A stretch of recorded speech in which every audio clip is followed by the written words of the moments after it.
Salam sehat, selamat berjumpa kembali di video kali ini, video lanjutan tentang penjumlahan vektor ya, tentang penjumlahan vektor secara metode analisis. Oke. Untuk dua vektor ya,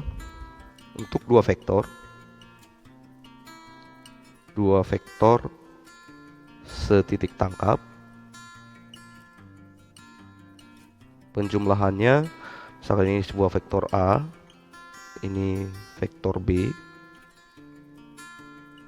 maka vektor A dan vektor B ini bisa kita jumlahkan dengan metode jajar kencang ya. Vektor A dan vektor B setitik tangkap mengapit sudut, kita berikan sudutnya adalah theta ya. Dengan metode grafis bisa kita gambarkan ini vektor A di ujung vektor B di ujung vektor A, maka ini adalah resultannya. Resultannya ini R sama dengan A tambah B. Bentuknya jajar kencang, kita gunakan metode jajar kencang untuk menentukan besarnya, menentukan resultan A tambah B itu sama dengan R sama dengan akar dari A kuadrat tambah B kuadrat tambah 2AB cos sudut yang diapitnya, harga kosinus sudut yang diapitnya. Contoh,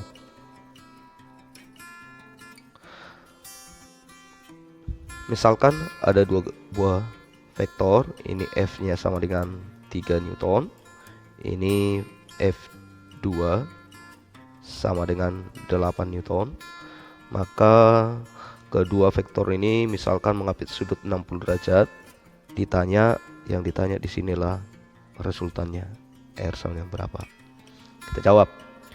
Karena sudah diketahui F1 nya vektor pertama 3, F vektor keduanya 8, sudutnya 80, tinggal kita substitusikan ke rumus F1 kuadrat tambah F2 kuadrat tambah 2F1 F2 harga kosinus sudut yang mengapitnya.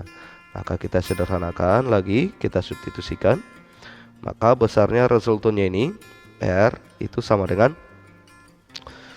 3 kuadrat ditambah 8 kuadrat ditambah 2 kali 3 kali 8 harga kosinus dari 60 derajat. Maka bisa kita sederhanakan lagi, 9 ditambah 64 ditambah 2 kali 3 kali 8, 2 kali 3 6 kali 8 itu 48 kali kosinus 60 itu adalah setengah. Oke, kita sedangkan lagi ini sama dengan akar dari 9 tambah 64 itu adalah 73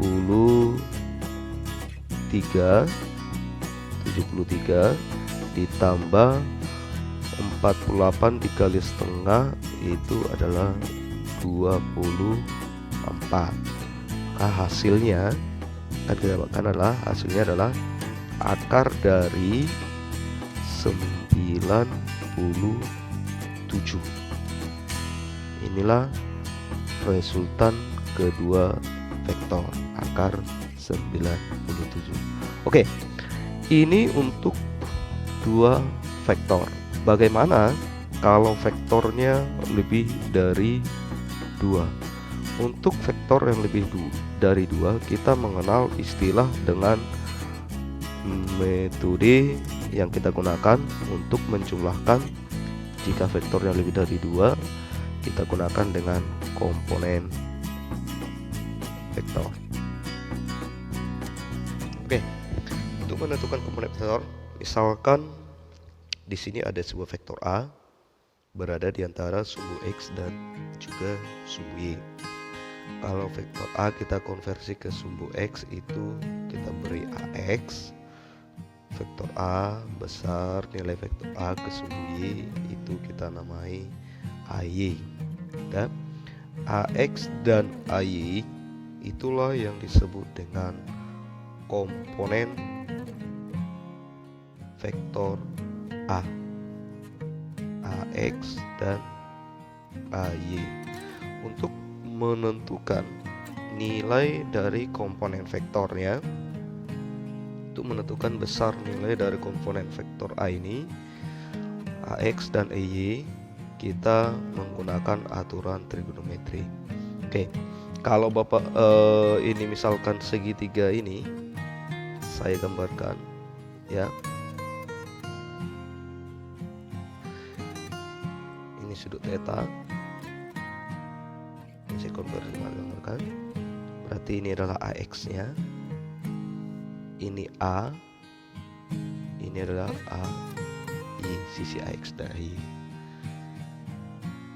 Maka dia terdiri dari segitiga siku-siku. Kalau kita tentukan AX, berarti AX di sini adalah sisi samping. AY itu adalah sisi depan.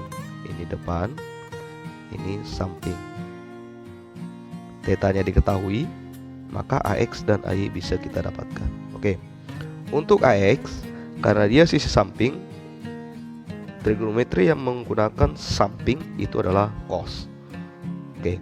Jadi kata kunci seperti ini. Kalau kita menentukan sisi samping, maka kita gunakan cos. Pada sini adalah AX adalah A cos theta. Untuk sisi depannya, pasangannya berarti kita gunakan sin. AY sama dengan A sinus theta. Ulangi. Untuk sisi samping, untuk samping atau untuk mengapit sudut, sisi yang mengapit sudut ya, kita gunakan cos. Ya. Cos kita gunakan untuk sisi yang mengapit. Kalau di sini yang mengapit sudut theta itu adalah AX, AY tidak. Ya, maka AX akan menggunakan cos, AY akan menggunakan sin. Contoh, ini ada sebuah vektor gaya 4 Newton mengapit sudut 30 derajat. Maka kita mau menentukan komponen dari vektor F. Oke. Dengan penjelasan di atas, komponennya berarti kita tentukan nilainya terhadap sumbu X dan juga kita tentukan nilai terhadap sumbu Y. Sudutnya di sini inilah Fx, inilah Fy. Maka Fx dia mengapit sudut, maka kita gunakan cos. Fx sama dengan F cos. Tetanya 30 derajat. Kita substitusikan nilai besarannya. 4 dikali kosinus 30 itu adalah setengah akar 3, maka 2 akar 3 Newton. Itu besar nilai vektor F terhadap sumbu X. Untuk sumbu Y kita gunakan, karena di sini sudah gunakan cos, maka kita gunakan sinilah sin. Ya, sin 30 derajat. Substitusi besarnya 4 dikali setengah sama dengan 2 Newton. Oke, itu cara menentukan komponen vektor. Sekarang, bagaimana jika vektornya lebih dari 1? Kan itu tadi yang mau kita bahas. Misalkan di sini ada F1, di sini ada F2, ya, F2. Misalkan di sini ada lagi F3. Kita misalkan sudut F1 terhadap sumbu X atau sudut datarnya adalah theta, ya. Kalau ditanya di sini, tentukan resultan dari F1 tambah F2 ditambah F3. Maka caranya adalah kita harus mencari komponen-komponen dari setiap vektor. Kita mulai misalkan dari F1. Cara yang sama ya dari penjelasan sebelumnya, maka vektor F1 kita dapatkan F1x dan 2 F1Y. Karena F1 berada di antara sumbu X dan juga sumbu Y, maka F1 itu memiliki nilai terhadap sumbu X dan juga memiliki nilai terhadap sumbu Y. Ini adalah F1X, kemari dia bernilai F1Y. F1X mengapit sudut, maka kita gunakan cos. F1 cos theta. F1Y sudah pasti menggunakan sin theta. Oke, selesai untuk F1. Untuk F2, dari gambar kita perhatikan F2 itu berada di sumbu Y. Maka untuk sumbu X dia tidak bernilai. Kalau kita tuliskan lagi berarti F2X yang sama dengan 0, F2Y itu sama dengan F2. Untuk F3 caranya sama. F3 itu berada pada sumbu Y saja, maka F3X dia nilainya 0, F3Y dia nilainya sebesar F3. Yang perlu dipahami di sini adalah vektor itu besaran yang memiliki arah, ya. Maka gaya-gaya ini juga kita tentukan arahnya. Oke, kalau ke kanan kita berikan positif, ke kiri negatif, ke atas positif, ke bawah negatif. Oke, berarti kita analisis satu-satu. F1X dia ke kanan, berarti ini bertanda positif. F1Y dia bertanda positif ke atas. F2 dia ke bawah bernilai negatif. F3 ke atas bernilai positif. Berarti di sini F2 saja yang memiliki vektor negatif. Untuk mencari resultan vektornya, maka kalau sudah kita uraikan, kalau dipindahkan ke sumbu X dan sumbu Y, maka vektornya seperti ini. Di sini F1X, kemari ada F1Y ke atas lagi ada F3, ke bawah ada F2. Sekarang kita tentukan resultan dari penjumlahan untuk setiap sumbu. Kita gunakan sigma Fx sama dengan F1X karena hanya ada satu gaya untuk sumbu X. Sigma Fy itu sama dengan yang positif duluan, F3 ditambah F1Y dikurang F2. Setelah kita dapatkan nilai sigma atau jumlah dari setiap sumbu, maka sudah bisa kita tentukan resultannya itu adalah akar dari sigma Fx kuadrat tambah sigma Fy kuadrat. Contoh, ada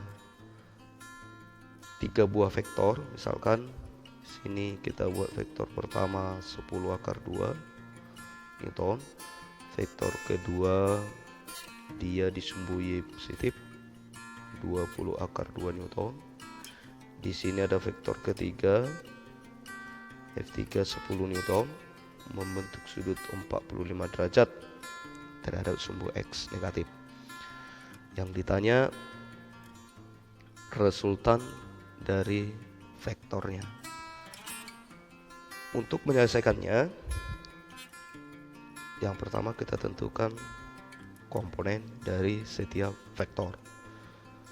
Untuk F1 dia berada pada sumbu X, berarti inilah F1X sama dengan 10 akar 2 bernilai positif. Untuk F2 dia berada pada sumbu Y positif, F2Y sama dengan 20 akar 2 Newton. Untuk vektor F3 dia berada di antara sumbu X dan juga sumbu Y, maka kita tentukan besarnya F3 untuk sumbu Y, F3Y. Kita tentukan komponen untuk sumbu X, F3X, F3 F3X dan F3Y. Untuk F3X dia sisi yang mengapit sudut. Dia mengapit. Ingat, kalau dia mengapit kita gunakan cos ya untuk memudahnya. Kalau mengapit gunakan cos. Maka untuk menentukan F3X, karena F3 mengapit sudut, maka gunakan F3 cos 45 derajat. Kita substitusikan 10 dikali setengah akar 2 sama dengan 5 akar 2 Newton.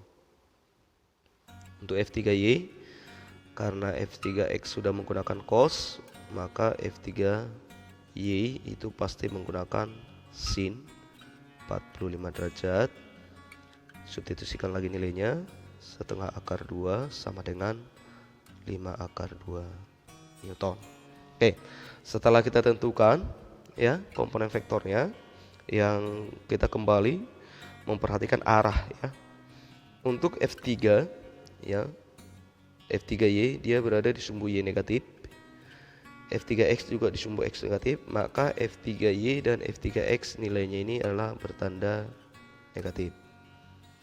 Kalau kita pahami, kita tentukanlah sigma Fx, berarti kita jumlahkan semua gaya pada sumbu X. Gaya pada sumbu X hanya ada F1X dan F3X, tapi F3X bernilai negatif. Kita substitusi 10 akar 2 ya, dapatkan totalnya adalah 50 tambah 450 adalah 500. Akar dari 500 adalah jadi resultan dari ketiga vektor itu adalah 10 akar 5 Newton.